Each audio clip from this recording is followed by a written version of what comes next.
Assalamualaikum friends, welcome to my channel Stack and Logic, from logic to full stack. Welcome back. आज की video में हम एक dictionary app बनाने जा रहे हैं जिसमें आप एक वर्ड एंटर करेंगे और आपको उसका मीनिंग मिल जाएगा। तो चलिए शुरू करते हैं। तो अब हम आ चुके हैं अपने विजुअल स्टूडियो कोड में। तो सबसे पहले एचटीएमएल फाइल, फिर सीएसएस, फिर जावास्क्रिप्ट। सबसे पहले एचटीएमएल फाइल बनाते हैं, मीनिंग डॉट एच। तो एचटीएमएल बॉयलर प्लेट डालते हैं और उसके बाद यहाँ पे हम लिखते हैं टाइटल डिक्शनरी ऐप। और फिर हम नीचे आ जाते हैं। यहाँ पे हम लिखते हैं H2 ये मैं एक आइकन लेके आया था बुक का ये, और फिर डिक्शनरी ऐप। इसके बाद हमारे पास आएगा एक इनपुट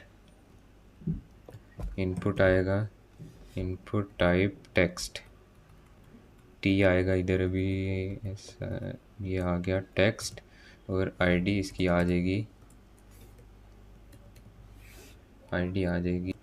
वर्ड। और इसका जो प्लेस होल्डर आएगा, एंटर द वर्ड। ओहो, एप्टर लिख दिया मैंने, एंटर द वर्ड। सही है। इसके बाद आएगा एक बटन आएगा, एक बटन।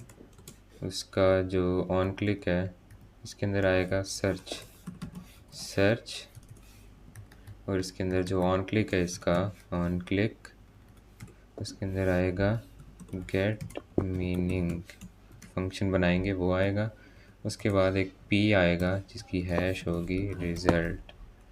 सही है। इसके अंदर रिज़ल्ट आएगा। ये हमारा एचटीएमएल स्ट्रक्चर कंप्लीट हो गया। वो आते हैं सीएसएस की तरफ। तब हम स्टाइल का टैग लगाते हैं। इसका जो सबसे पहले आएगी बॉडी, उसका जो फॉन्ट फैमिली आएगा वो आएगा एरियल। और जो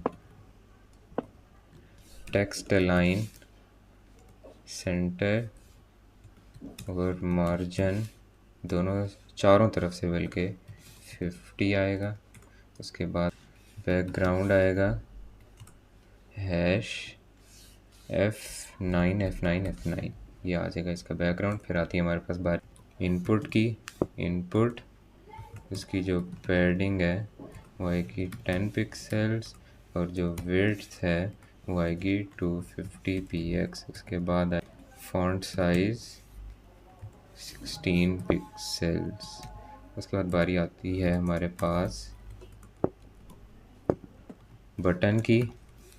बटन पैडिंग इसकी आएगी 10 px 15 px।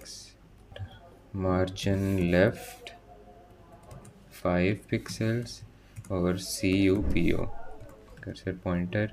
इसके बाद बारी आती है हैश रिजल्ट की। हैश रिजल्ट का जो MT है वो आएगा 20 पिक्सल्स। उसके बाद font size 18 pixels. Font weight bold आएगा। और उसका जो कलर है वो आएगा हैश 33। ये हमारे पास CSS भी कंप्लीट हो गई है। अब बारी आती है लॉजिक बिल्डिंग की। लॉजिक यानी कि जावास्क्रिप्ट। तो स्क्रिप्ट का टैग आएगा। उसके बाद आएगा एसिंक फंक्शन इसका नाम आएगा गेट मीनिंग। इसके जो पैरामीटर्स हैं ये कुछ भी नहीं होंगे। अंदर आके const word is equal to document dot get एली by ID word dot value. उसके बाद आएगा const result is equal to document dot get element by ID result. इसके बाद आती है बारी, फिर हम एक शुरू में इफ़ लगाते हैं। इफ़ नॉट वर्ड तो आए क्या आएगा result dot text content is equal to ये आएगा प्लीज़ एंटर अ वर्ड। सही है ये। और फिर रिटर्न और फिर आएगा try and catch. Try catch statements आएंगी फिर, सही है। इसके अंदर आएगा कॉन्स्ट रिस्पॉन्स यानी कि res is equal to await fetch ये ब्रैकेट्स आएंगी, ये आएंगे बैकटिक्स और फिर ये लिंक आएगा, एक लिंक, और यहाँ पे आ जाएगा वर्ड, सही है। और इसके पीछे आ जाएगी एक डॉलर साइन, सही है। ऑल्ट जेड करेंगे तो जितनी हमारी स्क्रीन है उतने में फिट आ जाएगा। इसको थोड़ा मैं यूँ कर देता हूँ। हमने लिखा है कि कॉन्स्ट ट्राई कैच क्या करता है, ट्राई करता है कि अगर जिस तरह हमें हमारे पास एक कंडीशन है और हमें उसका एक अंदेशा है कि ये फॉल्स हो सकती है और ये अपने से एरर थ्रो कर सकती है। जैसे अगर हम कैच में एरर ना लिखें तो ये जो सिस्टम है जो भी एरर दे रहा होगा वो पूरा एरर आपके पास आ जाएगा। ये नहीं बताएगा कि ये क्या कर रहा है, ये क्या कर रहा है, बस जो भी एरर उसके पास समझ में आएगा वो दिखा देगा एरर। कैच में हम रखते हैं कि कैच में हम जो उसको लाइन देंगे कि अगर ये जो फैच है ये काम नहीं किया। फैच होता है किसी एपीआई को यूज़ करने के लिए। ये एपीआई है हमारे पास डिक्शनरी ऐप, इससे हम अपना जो मीनिंग्स हैं वो लेके आएंगे। अगर ये काम नहीं किया तो जो कैच वाली स्टेटमेंट है वो चलेगी, जो हमने लिखी होगी वो चलेगा, सही है। फिर हम इधर लिखते हैं const data is equal to await res dot JSON, सही है, ये आ गया। अब हम यहाँ पे लिखते हैं, इसको मैं ऊपर ले आता हूँ, if data dot message equal no definition found, तो क्या करे, तो वो करेगा क्या कि result dot text content will be equal to no meaning for, ये आएगा। इधर हम एक बैक टिक लगा देते हैं, ये आएगा, एंड पे भी ये आएगा, और इसके अंदर आएंगे ये, इसके अंदर आएगा ये और वर्ड, सही है। No meaning for this word, सही है, ये आ जाएगा। फिर दूसरी कंडीशन हमारे पास लगती है, हमारे पास आता है एल्स में है अगर const meaning is equal to data ये डॉट मीनिंग्स ये डॉट डेफिनीशंस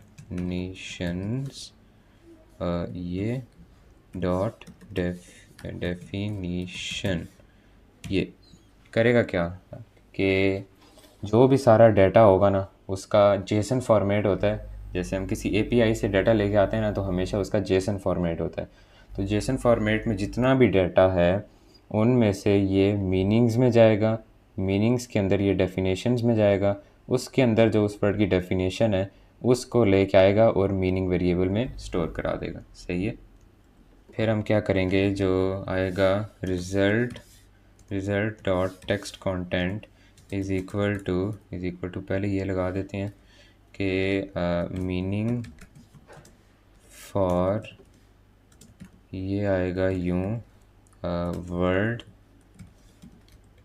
आगे आएगा कॉलन ये, और फिर आएंगे ये डबल कोट्स और फिर डॉलर साइन, फिर ये आएगा मीनिंग, सही है, ये आ गया। अब आता है कैच की बारी। कैच क्या करेगा, result dot text content is equal to error try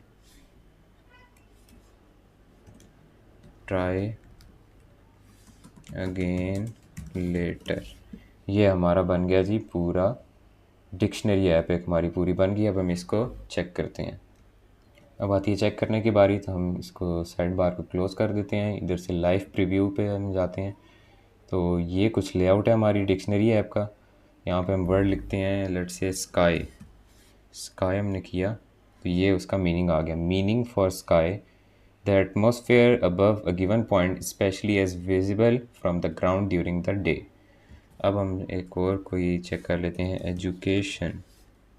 education सही है, एजुकेशन का क्या आता है? Oh error, try again later. Why error? क्योंकि हमने यहाँ पे ये मिसिंग कर दिया, अब आएगा।